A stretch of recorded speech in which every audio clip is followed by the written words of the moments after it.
नमस्कार, एक बार फिर से स्वागत है बिहार की 10 बड़ी खबरों में। रोजाना बिहार की खबरों को देखने के लिए चैनल को सब्सक्राइब कर लें। चलिए शुरू करते हैं आज की पहली बड़ी खबर।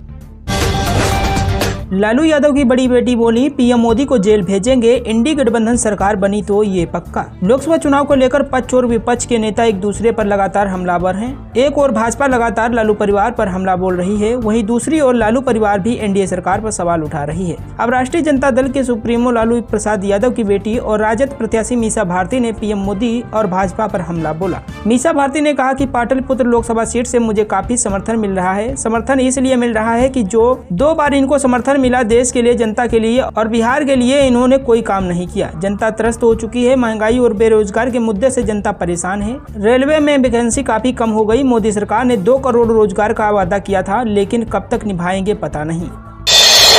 ईद की नमाज में पहुंचे सीएम नीतीश कुमार, तेज प्रताप ने ताजमहल के साथ पोस्ट की अपनी तस्वीर। बिहार समेत पूरे देश में कल ईद उल फितर धूमधाम से मनाई गई। बुधवार को शाम सव्वाल महीने का चांद नजर आया। कल पटना के गांधी मैदान में 30,000 से अधिक लोग पहुंचे और एक दूसरे को गले लगाकर ईद मुबारक दी। मुस्लिम समाज के लोगों ने ईद की नमाज अदा कर अमन की दुआ मांगी। वहीं अन्य पटना समेत सभी जिलों में लोग नए नए परिधानों को पहनकर ईदगाह और मस्जिदों में नमाज अदा करने पहुंचे। नमाज के बाद सभी ने एक दूसरे से गले मिलकर अमन एवं चैन की दुआ की।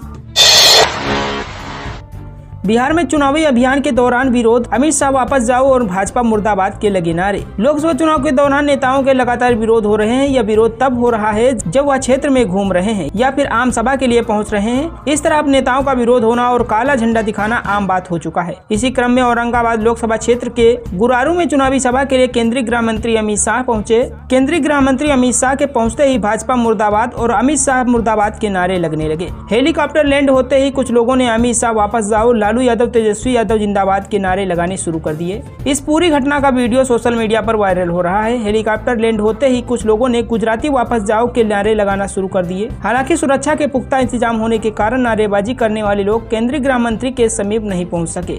ये वीडियो वायरल होने के बाद एनडीए नेताओं में काफी आक्रोश है। वीडियो वायरल होने के बाद बिहार के सहकारिता मंत्री सह नगर विधायक डॉक्टर प्रेम कुमार से बात करने की कोशिश की गई, लेकिन बात नहीं हो सकी। 15 अप्रैल को बिहार में हुंकार भरेंगे सीएम योगी आदित्यनाथ, नवादा में चुनावी जनसभा। नवादा के अकबरपुर प्रखंड में 15 अप्रैल को भाजपा के फायर ब्रांड नेता और उत्तर प्रदेश के मुख्यमंत्री योगी आदित्यनाथ विशाल जनसभा को संबोधित करेंगे। इस जनसभा के माध्यम से यूपी के मुख्यमंत्री योगी आदित्यनाथ नवादा लोकसभा क्षेत्र के जनता के साथ साथ आसपास के लोकसभा को साधने की कोशिश करेंगे। बुलडोजर बाबा के नाम से प्रसिद्ध योगी आदित्यनाथ अपने सख्त कानून व्यवस्था के लिए जाने जाते हैं। नवादा में योगी के काफी समर्थक हैं। उनकी चुनावी से ठीक 3 दिन पहले यानी 12 अप्रैल को नवादा के ITI मैदान में राजद सुप्रीमो लालू प्रसाद यादव और तेजस्वी यादव जनसभा को संबोधित करेंगे। बिहार के 70,000 स्कूलों के नाम बदलेंगे, महापुरुषों के नाम पर रखने की तैयारी। जी हां दोस्तों, आपको बता दें बिहार के करीब 70,000 सरकारी स्कूलों के नाम बदले जाएंगे। इनमें नवसृजित प्राथमिक विद्यालय और उत्क्रमित मध्य विद्यालय शामिल हैं। इन स्कूलों का नाम नवसृजित और उत्क्रमित के बदले राजकीय या देश एवं राज्य के देशभक्त महापुरुषों के नाम पर रखे जाएंगे। इसको लेकर शिक्षा विभाग की ओर से तैयारी की जा रही है। सब कुछ ठीक रहा तो जुलाई के बाद इसकी प्रक्रिया शुरू कर दी जाएगी। इसके बाद स्कूलों के नाम की ई शिक्षा कोष और UDAIS पोर्टल पर एंट्री कर दी जाएगी।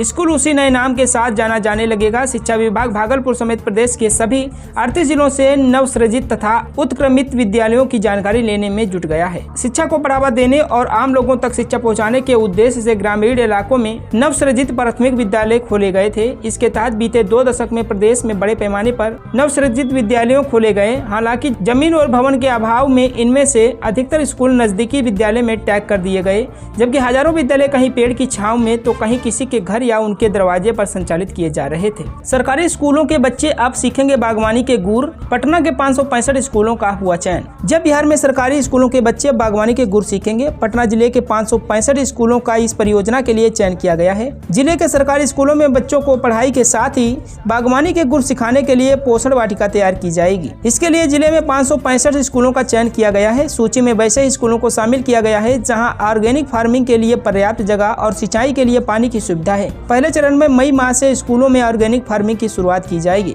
इसमें बच्चों को पालक, गोभी, टमाटर, मटर व अन्य सीजनल सब्जियों की खेती के तरीके और सिंचाई के बारे में जानकारी दी जाएगी। पहले चरण में चयनित स्कूलों में ऑर्गेनिक फार्मिंग की शुरुआत की जाएगी। ऑर्गेनिक फार्मिंग की शुरुआत करने के लिए सभी प्रखंड पदाधिकारी और प्रधानाध्यापकों को इसकी जिम्मेदारी दी गई है। अलग अलग क्लास के बच्चों को एक पीरियड में ऑर्गेनिक फार्मिंग के तरीके बारे में जानकारी दी जाएगी।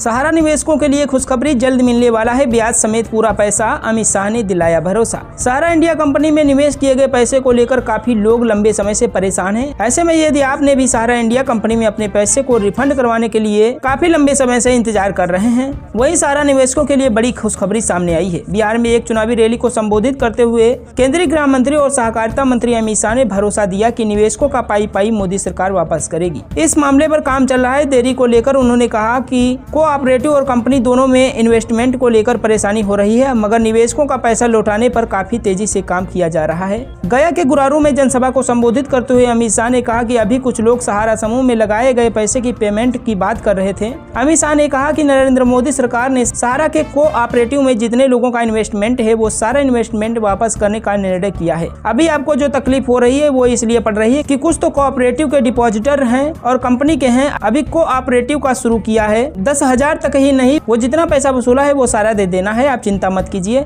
एक बार सुचारू रूप से 10,000 तक पेमेंट हो जाए, आगे की पेमेंट की भी शुरुआत हो जाएगी।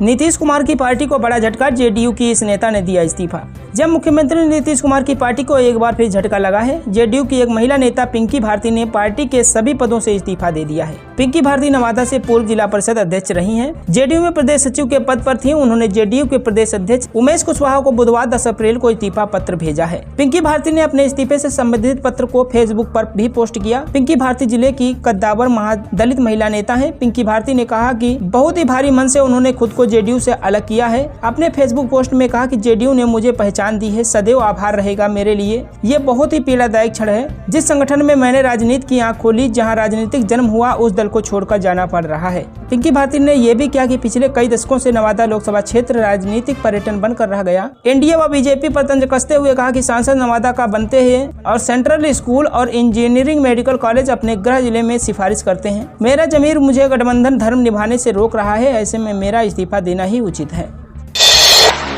मनीष कश्यप ने किया चुनाव लड़ने का ऐलान, इस सीट से पेश की दावेदारी। बिहार में लोकसभा चुनाव को लेकर सियासी हलचलें तेज हो गई हैं। जैसे जैसे चुनाव की तारीखें नजदीक आ रही हैं, सभी पार्टियां जोर शोर से चुनाव प्रचार करते दिख रहे हैं। वहीं चुनाव में कई चौंकाने वाली खबर भी सामने आ रही है। कई नेता अपना बाला बदल रहे हैं तो कुछ पार्टी में ही बागी बन चुके हैं। इन सबके बीच फेमस यूट्यूबर मनीष कश्यप से जुड़ी खबर आ रही है कि वे बिहार से लोकसभा चुनाव लड़ने वाले हैं। मनीष कश्यप लगातार लोगों के बीच में जा रहे हैं, अपना विजन उन तक पहुँचा रहे हैं। लंबे समय से ये कयास लगाए जा रहे थे कि मनीष कश्यप लोकसभा चुनाव लड़ सकते हैं, लेकिन अब इसकी घोषणा खुद यूट्यूबर ने कर दिया है। बता दें कि मनीष कश्यप पश्चिमी चंपारण लोकसभा क्षेत्र से निर्दलीय चुनाव लड़ने का ऐलान कर चुके हैं। एक जनसभा को संबोधित करते हुए उन्होंने कहा कि मैं किसी भी पार्टी के दम पर चुनाव नहीं लड़ रहा हूं, मैं जनता के दम पर चुनाव लड़ रहा हूं। आगे उन्होंने कहा कि अगर मोदी के दम पर चुनाव लड़ूंगा तो उनके दम पर बैठ जाएंगे, नीतीश जी के दम पर लड़ेंगे तो उनके साथ बैठ जाएंगे, लेकिन आप लोगों के दम पर चुनाव लड़ेंगे तो आप लोगों के साथ बैठूंगा।